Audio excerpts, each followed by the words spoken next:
Welcome to video lecture 7. This one is on arrays.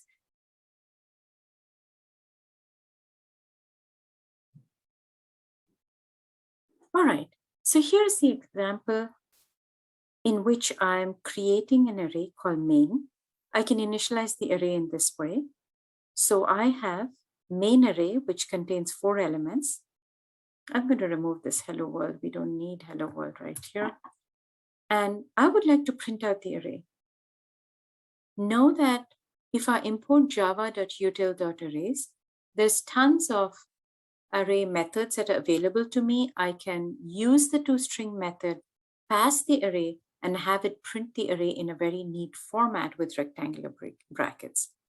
I'm going to call this method double array and pass the array that I've created, which contains 1, 2, 3, and 4 into double main array, and print the same array, main array, after this method call.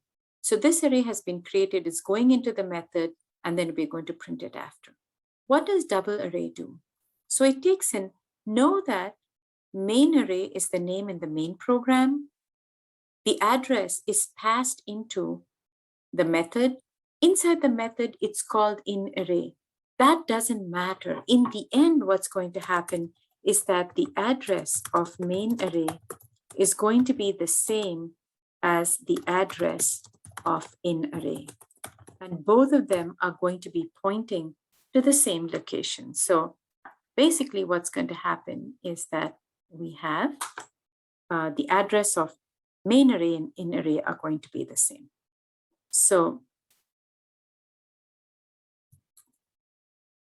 and what's happening inside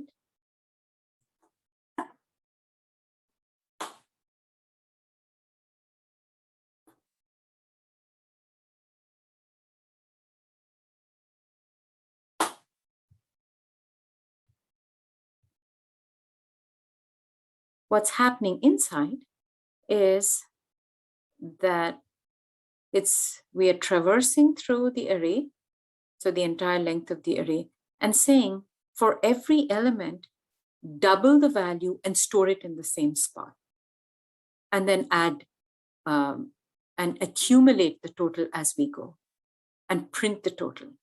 So what we should expect here is that at the end of this loop, main array the address of main array that was passed in here and which is now copied into in array. So in array and main array have access to the exact same location. I'm just going to do whiteboard here to show you that if this is main array,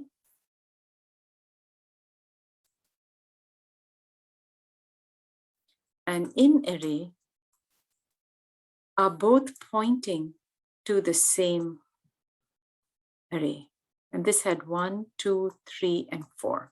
So this was before the method call, and it was 1, 2, 3, and 4.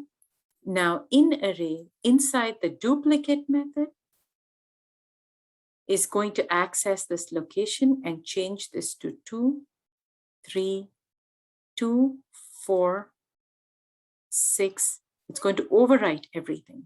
So this is what the array looks like after the method call to duplicate.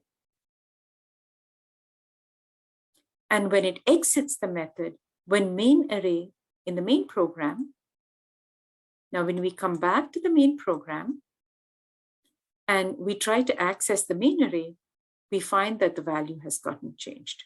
So that's something to keep in mind.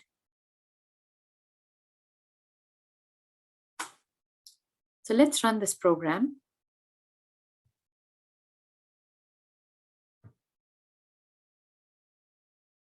So here's what we see. We see that before it was 1, 2, 3, 4, and the total value is 20.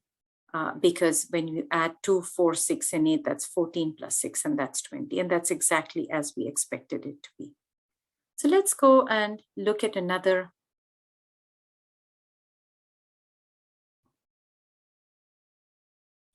So let's look at another program.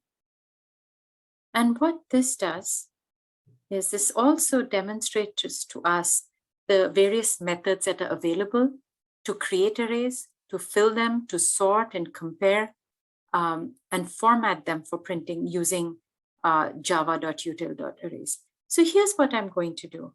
I'm creating an array by calling a Createarray method. Then I print it using toString. I create a second method using the Createarray method, which we'll see in a minute. This time, what the Createarray method does is it takes in a size and it takes in a filler. So what this says is create a single dimensional array of size 10 and initialize each and every value to 99. Create another array of size 20 and initialize all the values to 0 and print that. Now the third array, using the copy of method, is going to copy all the elements of the first array, and it's going to create an array of size 20. But if you note here, this array is only of size 10.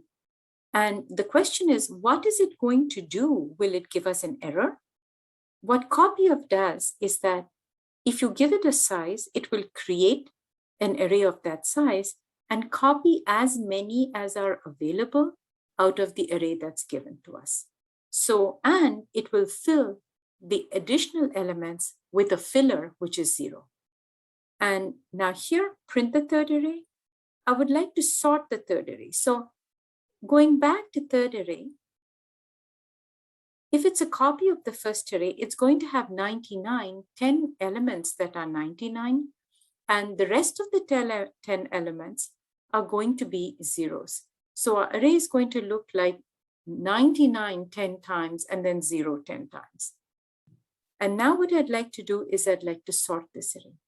Think of what happens if you sort an array in ascending order, if it starts with 99 and ends with 0. My guess is that it's going to get flipped, and that's exactly what happens. And now we'd like to compare the second array with the third array. Remember that the second array contains zeros from the beginning to the end, and the third array contains zeros followed by 99. So now this is a demonstration of the equals method in which you can compare two arrays, and if they're the same, you print the same, otherwise you print they're not the same. And so just a little bit of deep dive into how the Createarray method works. What I'm doing here is inside the method, I create an array of the size that's required or requested and use arrays.fill to fill the incoming filler. And you know that in some cases, the filler is 99 and in some cases it's 0 inside our main program. And fill is going to create an array and return the created and filled array. So let's just run this program here. I'm going to say, so I create the first array, and I'm going to say this is the first array.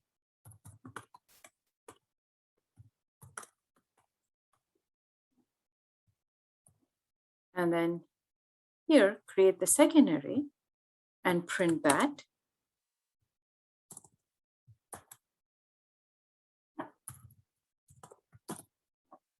And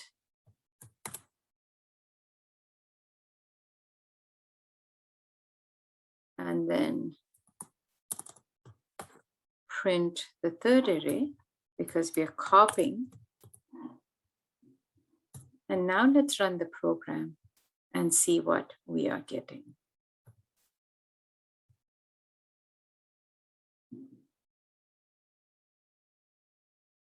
So our first array has got 10 99s. Our second array has got 20 zeros. Our third array has got 99 followed by zeros. And now I'm going to sort it. And this is the sorted array, which is because 0 is less than 99. I've got zeros here and I've got 99 here. And now I'm comparing the second array with the third array. And the result is that they're not the same because I've got 20 zeros here and I've got 10 zeros here followed by 99.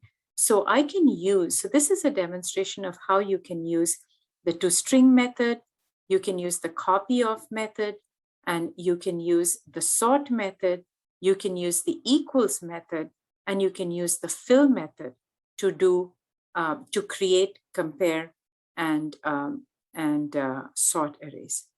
I'm just going to sort the third array and then just add one line here which says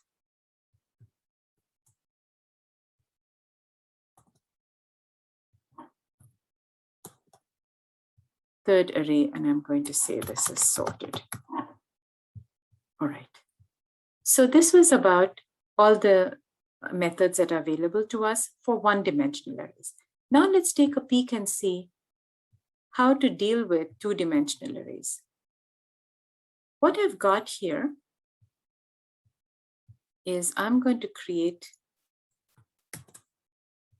I'm going to delete this. Actually, let me leave it. So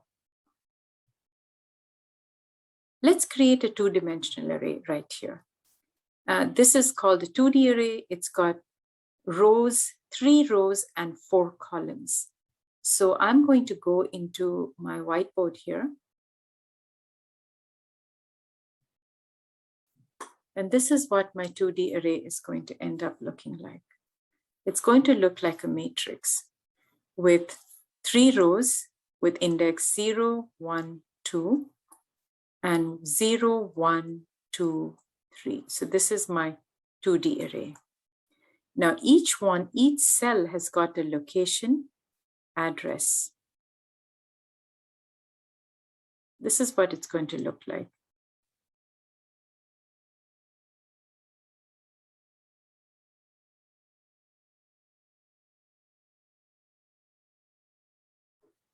So this is location 0, 0. And this is location 1, 2, because the row comes before the column. Now, how to get the number of rows? So to get the number of rows, we would do 2D dot length is the number of rows. And how to get the number of columns? If I do 2D and index and say 2D1, for example, dot length, this gives me the number of columns. How does this work? Columns. How does this work?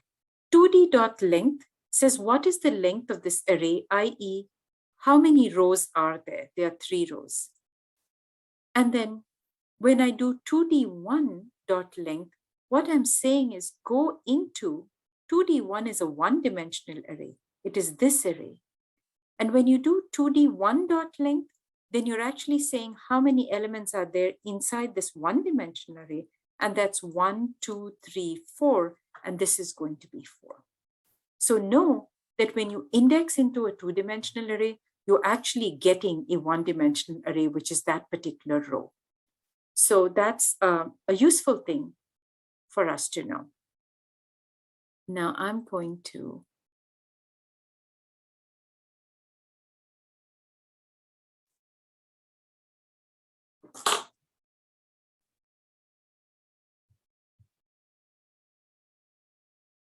So here is our 2D array of 3 rows and 4 columns. And you can use, well, let's see what happens if we try to use the regular toString to print the 2D array. Now, before that, I'm actually going to have to fill. How can I fill the array? I can fill the array by using the array.fill and saying, can you fill this one row at a time and fill each row with the value I? So row number 0 is going to be full of zeros, row number 1 is going to be full of ones, and so on and so forth. So let's run this program, and just look at the first part. I'm going to say system.out.println, print the array using toString.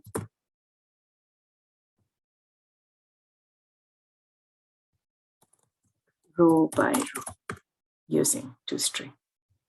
All right, so let's run this program right here.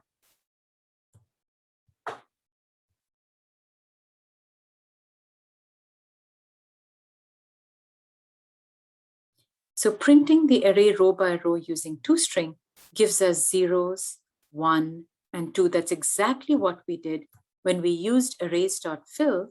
We said, can you just fill this row, which is 2D array I, and then fill it with the value I. So the row 0 got filled, with zeros, row 1 got filled with ones, and so on and so forth. Now what I'm going to do is think about, is there a shortcut? Why can I not use Tostring to print the 2D array in one go? I tried to do that and say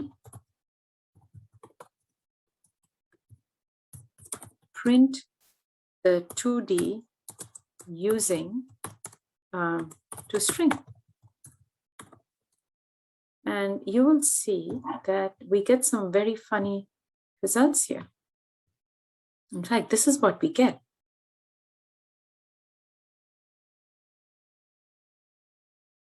So it says print 2D using Tostring, but we're getting all kinds of numbers here. This doesn't look like values. What's actually happening is these are addresses of the rows. So this is the address of the row with zeros. The second one is the address of the single dimensional array with ones here. And this is the address of the third row, which is filled with twos, right? So then it's clear to us that we cannot use Tostring on two-dimensional, but we can use it on a single dimensional array because 2DI is a one-dimensional array, but 2D array is a two-dimensional array. So we have to find another method, and it turns out that deep Tostring will do it. So if you have a 2D, using deep Tostring will print the array for you. And this is what it does here. You see, deep Tostring has printed the entire array. Now let's go and see what's happening here. How can you copy two-dimensional arrays? Well, you can give the name of the array that you want to copy from, and the position of the row that you would like to start at, the target array where you want the copying to be done into, and from where the copying needs to be done, and the number of rows that are going to be copied. So another array is going to be, in our case, going to be the exact copy of 2D array. And we print that and we know we get the same results.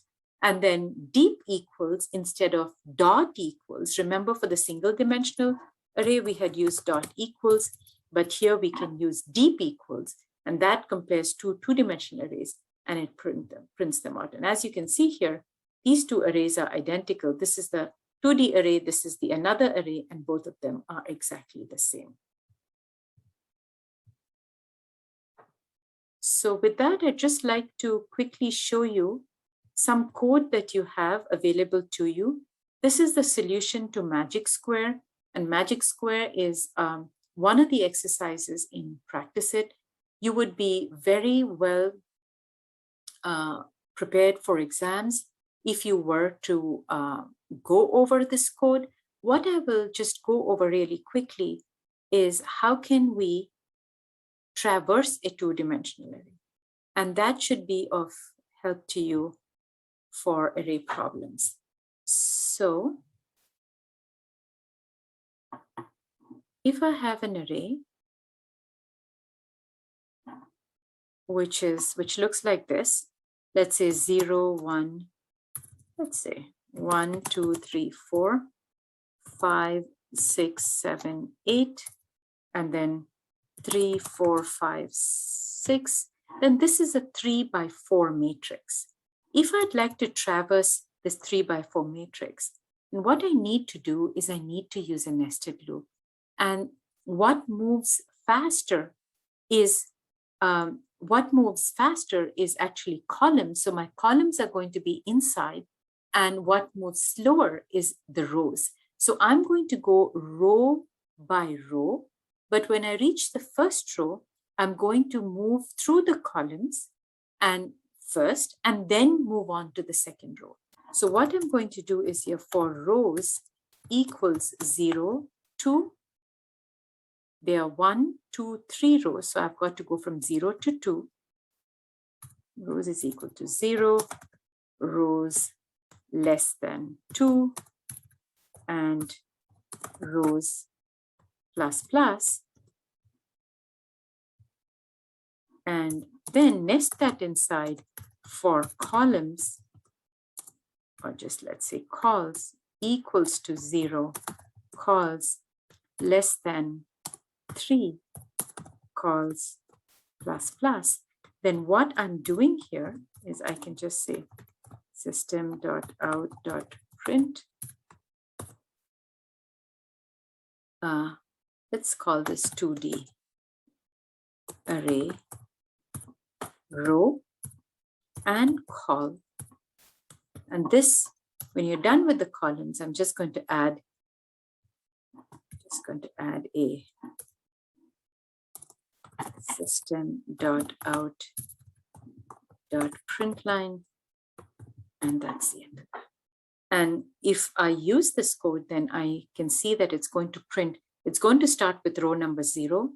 So row is going to be 0, falls through here, moves from column 0 to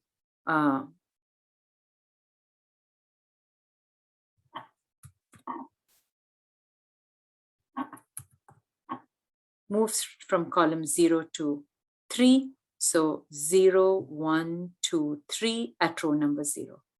So this is row number 0. And here I'm going to pull this and say, this is column number. This is column number 0, 1, 0, 1, 2, and 3. So this is my columns and this is my rows. This is row 1 and this is row 2.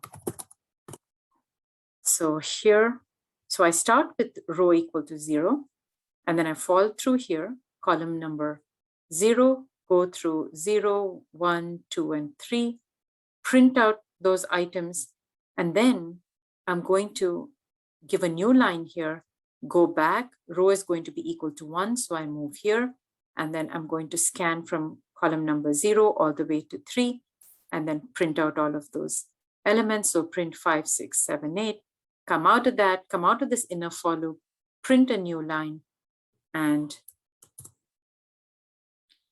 print a new line, and then go back to row number 2 and print all of those.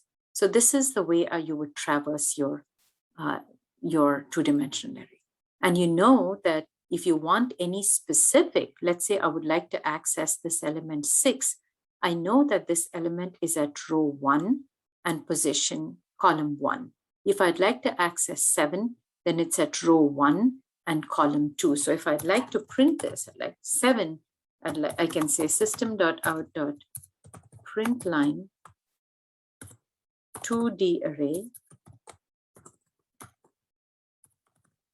and the row is equal to, for 7, row is equal to 1 and column is equal to 2, and that should print 7. All right, so that wraps up our overview of arrays.